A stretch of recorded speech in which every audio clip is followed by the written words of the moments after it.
Арнама қош келдіңіздер. Апат айтып келмейді. Сақтықта қорлық жоқ. Дабыл дорбаңызды осылай дайындап қойғаныңыз абзал болады. Өздеріңіз көріп тұрғандай, қажетті дүниелер міне күрешке, қасық, тәрелке деген сияқты сіріңке, бәкі, пышақ, бет орамал, кішкентай ғана фонариктер. Фонариктің енді келесі түрі мына жерінде лупасы бар, компасы бар, тіпті қажет.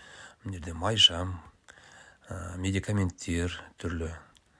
Және дәл осындай аптечканы алсаңыз, өз арзан, ішінде дүниесінің бәрі бар дайын. Арғай жуыну құралдары, жерде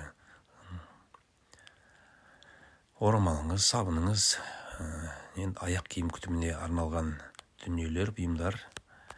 Жақта жалпы үйіңіздің қымбат қағаздарыңыз немесе құжаттарыңыз өшеді сақталуы тиіс болады. Және бір қабат киім, жұқа киімдер, іш киім, нәски деген сияқты қос-қосынан алып қойсаңыздар, жылы киімдерді осылай қойып қойсаңыздар болады. Дайындап бәрін. Және де мына жерде каримат деп аталады. Әр жерде әрқалай атайды. Бұл кез келген жерге төсеп, төсеніш ретінде жата салуға да, отыра салуға да болады. Бұл міндет емес, дәл осылай болуы. Балаларыңыздың рюкзагына тозған немесе басқа да бір чемоданға, басқа бір дүниеге де салып қойсаңыз болады. Және де қалтаңызда ысқырық жүргені дұрыс.